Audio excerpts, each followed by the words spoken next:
তারা পরিষ্কার করে জাতির সামনে ঘোষণা দিন যে আমরা যদি ক্ষমতায় যাই অবশ্যই চোরের হাত কাটবো।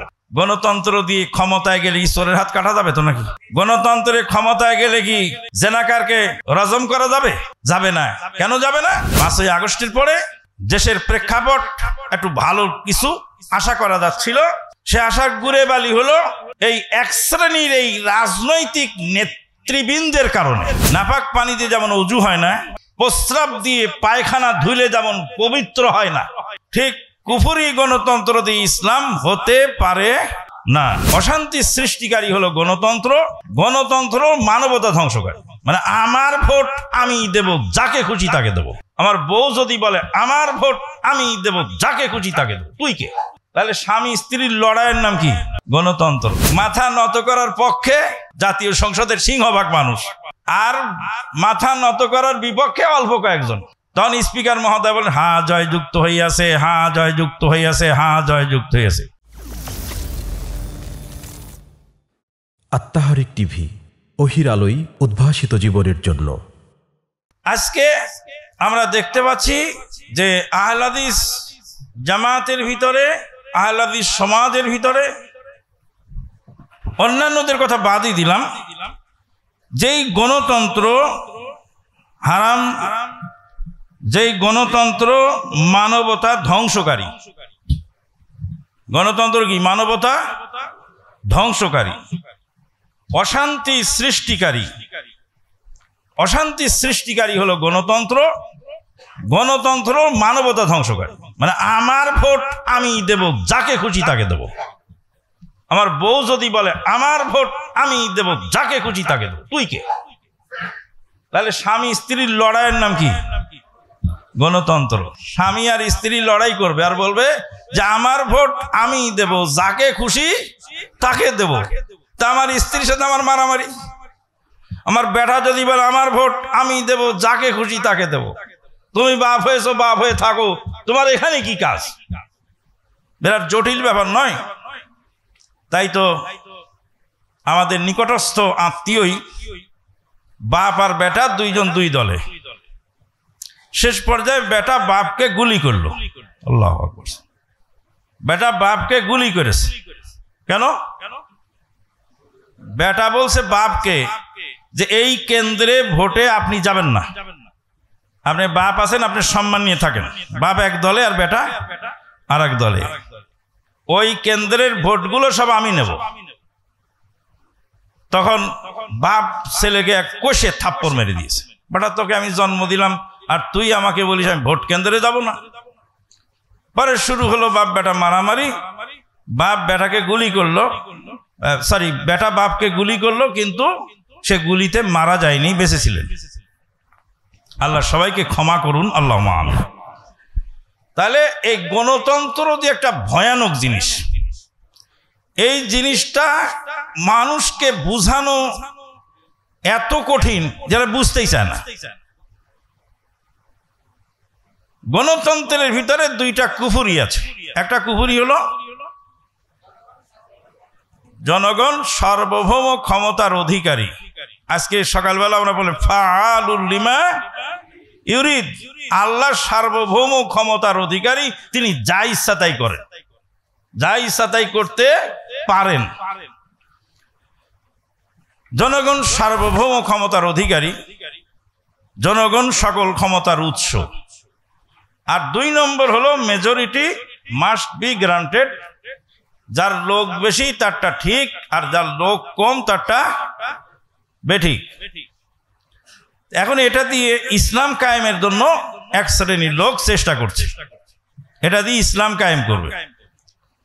নাপাক পানি দিয়ে যেমন অজু হয় না, 50,000 বার উজু করলে যেমন কাজ হয় না, প্রস্রাব দিয়ে পায়খানা ধুইলে যেমন পবিত্র হয় না।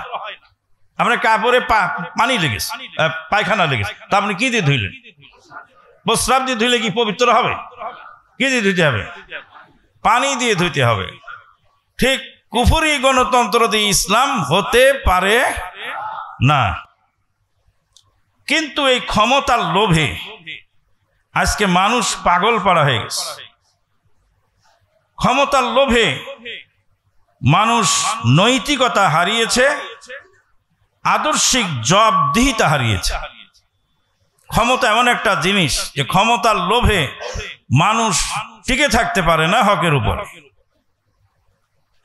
এই জন্য নবী সাল্লাল্লাহু আলাইহি সাল্লাম বলছেন, দুইটি নেকড়ে বাঘ ক্ষুধার্ত নেকড়ে বাঘ দুইটি যদি এক পাল ছাগলের উপরে ছেড়ে দেওয়া হয়, এই এক পাল ছাগলকে যে পরিমাণ ক্ষতি ক্ষুধার্ত নেকড়ে বাঘ যতটুকু করতে পারে, সম্পদ ও সম্পদের সম্মানের লোভ তার চেয়ে বেশি ভয়ানক ক্ষতিকারক।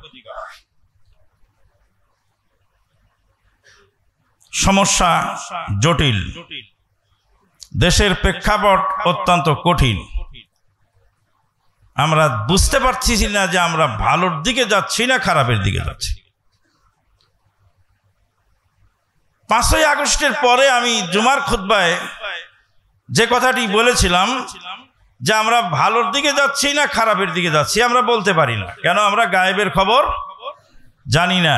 আর আল্লাহ বলেন, আসা আন তাকরাহু শাইয়ান ওয়া হুয়া খায়রুল লাকুম ওয়া আসা আন তুহিব্বু শাইয়ান ওয়া হুয়া শাররুল লাকুম। তোমরা অনেক জিনিসকে খারাপ মনে করো কিন্তু সেটা তোমাদের জন্য কল্যাণকর, আর অনেক জিনিসকে তোমরা ভালো মনে করো সেটা তোমাদের জন্য কি অকল্যাণকর। তা আমরা অনেক জিনিসকে ভালো মনে করে তুলে নিচ্ছি।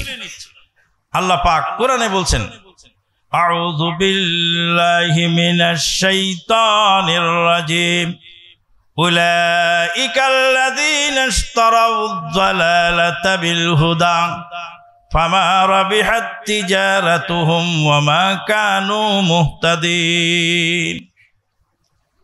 উলাইকাল্লাযীনা ইশতারাউয যালালা বিল হুদা, ভ্রষ্টতাকে খরিদ করলো আর হেদায়েত বিক্রি করে দিল। হেদায়েত বিক্রি করেছে আর ভ্রষ্টতা খরিদ করেছে। আপনার বিশ্বরের পাশে জায়গা আছে, সেই জায়গাটা বিক্রি করে ধুপা খোলার বিলের মাঝখানে জায়গা কিনলেন, লাভ হবে না লস হবে? লস হবে। বিশ্ব রোডের পাশের জায়গাটা যত দ্রুত দাম বাড়বে, ধুপা খোলার বিলের জায়গাটার দাম বাড়তে অনেক সময় লেগে যাবে। এই জন্য ফামা রাবিহাত তিজারাতুহুম ওয়া মা কানু মুহতাদিন। কবি বলছেন, ভুল ভেঙে দাও প্রভু ভুল ভেঙে দাও, ভুল ভেঙে দাও প্রভু ভুল ভেঙে দাও, যে ভুলে তোমারে ভুলে হীরা ফেলে কাঁচ তুলে। হীরা ফেলে দিয়েছি, কাঁচ কি করছি? তুলে নিয়েছি। যে ভুলে তোমারে ভুলে হীরা ফেলে কাঁচ তুলে, ভিখারি সেজেছি আমি আমার সে ভুল প্রভু তুমি ভেঙে দাও, প্রভু ভুল ভেঙে দাও। ভুল ভেঙে দাও প্রভু ভুল ভেঙে দাও, আমার সে ভুল প্রভু তুমি ভেঙে দাও। ফামা রাবিহাত তিজারাতুহুম, তারা কোশ্চিন কালেও তাদের ব্যবসায় লাভবান হবে না। কেন হবে না? হেদায়েত বিক্রি করে দিয়ে ভ্রষ্টতা খরিদ করে নিয়েছে।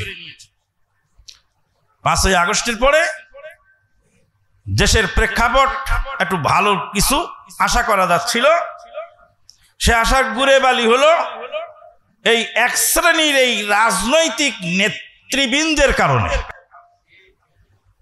সে আশার গুড়ে বালি হলো যারা ইসলামী রাজনীতি করেন, তারাও একটু সাহস করে বলতে পারলো না যে আমরা গণতন্ত্র চাই না, আমরা ইসলামী খেলাফত চাই। খেলাফতের পক্ষে দাবি উত্থাপন করার শক্তি তাদের হলো না।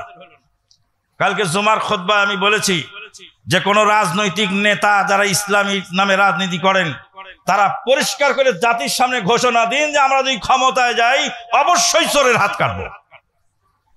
গণতন্ত্র দিয়ে ক্ষমতায় গেলে চোরের হাত কাটা যাবে তো নাকি? গণতন্ত্রের ক্ষমতায় গেলে কি জেনাকারকে রজম করা যাবে? যাবে না। কেন যাবে না? যার প্রেক্ষাপট আমরা বিগত দিনে দেখে এসেছি। খুব পরিষ্কার করে বলে দিচ্ছি, ভালো করে শুনে রাখুন। বাংলাদেশের ইসলামী দলের একজন জাতীয় সংসদ সদস্য, তিনি জাতীয় সংসদে ঢুকলেন মাথা নিচু না করে। স্পিকার মহোদয় তাকে প্রশ্ন করলেন যে আপনি জাতীয় সংসদে ঢুকলেন তো মাথা নিচু করলেন না কেন? জাতীয় সংসদে ঢুকতে হলে কি করতে হয়? মাথা নিচু করে স্পিকার মহোদয়কে সম্মান জানিয়ে তাকে সম্মান দেওয়ার জন্য মাথা নিচু করে ঢুকতে হয়। তখন উনি বলছেন, আমি মুসলিম, আমি কারোর সামনে মাথা নত করি না। স্পিকার মহোদয় বললেন, এটা কি ইসলামী সংসদ? এটা কি ইসলামী রাষ্ট্র? এটা কি ইসলামী সংসদ? আপনি যদি সংসদের আইন না মানবেন, আপনি যদি গণতন্ত্রের নিয়ম না মানবেন, তো আপনি তো এখানে আসাই ঠিক হয়নি। আসছেন গণতন্ত্রের ঘাড়ে সোয়ার হয়ে, আর এখানে এসে ইসলামের দোহাই দিচ্ছেন। বলছে না, আমি মুসলিম, পৃথিবীর কারোর সামনে মাথা নত করি না। বলে এটা আপনার ওয়াজ মাহফিলে চলবে, কিন্তু এই জাতীয় সংসদে চলবে না। জাতীয় সংসদে কি করতে হবে? মাথা নিচুর বিরুদ্ধে বিল উত্থাপন করতে হবে। কি করতে হবে? বিল উত্থাপন করতে হবে। আপনার বিল সংসদে উত্থাপিত হবে।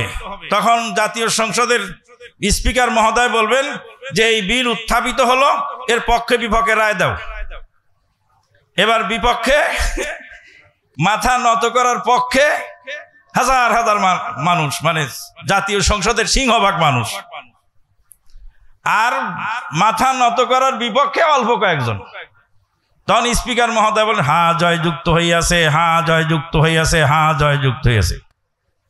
অতএব মাথা করার নত করার নিয়মটা এখানে থেকে যাবে, এটাকে চেঞ্জ করার উপায় নেই।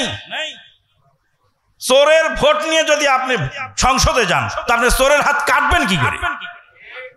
দেশে চোর বেশি না ভালো মানুষ বেশি? চোরের সংখ্যা বেশি, খারাপ মানুষের সংখ্যা বেশি। নবী সাল্লাল্লাহু আলাইহি ওয়াসাল্লামের জামানায় তাই ছিল, খারাপ মানুষের সংখ্যা বেশি ছিল, আর ভালো মানুষের সংখ্যা কি ছিল? কম ছিল।